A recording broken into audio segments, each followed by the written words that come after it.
And more information is emerging about the Alberta couple killed by a grizzly bear in Banff National Park. Doug Inglis and Jenny Gusse, both 62 years old, were from Lethbridge, Alberta. Their nephew says they were experienced in the backcountry and had been checking in daily during their week-long backpacking trip. He says he realized something was wrong when an SOS message came through from their satellite device. Doug and Jenny were highly experienced in going out on major treks, and on this trek, which was going into a country that they have been in many times, it was like every other trek. I would get a phone call saying, "We're going to be going out at this date. This is where we're going. We'll send you the information." And I would get an email with a complete itinerary saying, every day, this is how far we're going. These are the places that we're going up to this pass, so many kilometers, then down to the campground, so many kilometers. So that would start. And then, so last Monday, they started out. And Monday night, like every other time, at the end of the day, I would get an inReach message saying, "We're at our destination, everything's okay." On Friday night, same thing. At 4:52, I got a message saying, "We're delayed, but everything's okay." And that message would mean that they were in a camp, their camp was set up, they were probably making dinner, and they were messaging myself and Jenny's mom with that message to say that things were good. 8:15, the phone rings. I got a phone call from Garmin, who inReach belongs to, and the message was, "We've had an SOS message," and the SOS, not only was the SOS activated, which is a button, but there was a message input into the inReach that said, "Bear attack bad." So at that point, we knew something was happening that was very bad, that they were in trouble. 10:30, so at that point, they had, before they phoned me, they did activate emergency services. So Parks was aware that where they were and that they were in trouble.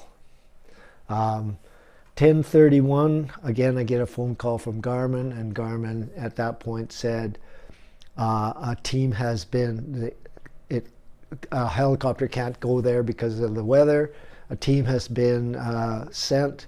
It'll probably take them 4 or 5 hours to get there because they have to go by road to get around and then on all-terrain vehicles. So obviously we know that this is not good at all. They're in trouble and there's a big gap of time. 11:02, a call from the parks person saying virtually the same thing. No other news other than that the team was on their way. 3:25, I got a call from Garmin again that said the team was at the site, but no news. They were waiting for a helicopter to come when daylight arrived. Again, not great news. What does that mean? Is helicopter coming because somebody's injured, or is helicopter coming because something else has happened? And then numerous calls in between them then and mid-morning with no information. Me either calling them or a couple of times them calling me with virtually no update, just saying, "We don't know. We don't know."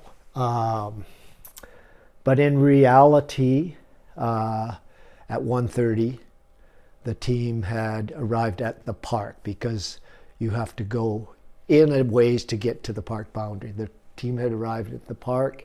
1:45, the team going in, it's dark, but they had lights, saw something shiny off in off on the side, and they put their lights on it, and indeed it was an approved bear safe food cache in a tree. So they knew they were close. 5 minutes later at 1:15 they were attacked by this bear, who in their words meant them serious harm, and they obviously used their weapons and killed the bear. They then set up security. So these are all direct information from the parks team. They set up their security, make sure there wasn't another bear there, and then immediately found that Jenny and Doug were both dead, as well as their dog. So that's the story of that night. A very sad story, and of course we did not find this out till sometime after 10 when I made the phone call. Or that time it was a call that I received, and when the person asked me for my address, I knew that we were going to expect somebody coming knocking on the door, which happened sometime after noon when 2 police officers came to inform us that they were both dead.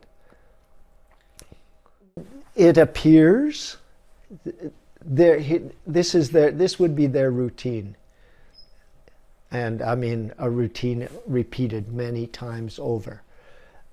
At this time of year, the sun goes down, and their routine would be, when the sun goes down, you go into your tent, you take out your e-reader and you read until you go to sleep. And all appearances are that that's probably what happened. Their e-readers were out. The tent was flattened, obviously, but their e-readers were out in the tent. They were outside in stocking feet, which again, it was wet out. It had snowed or rained that night. You're on a 7-day trek. You don't go out and get your socks soaking wet in that situation.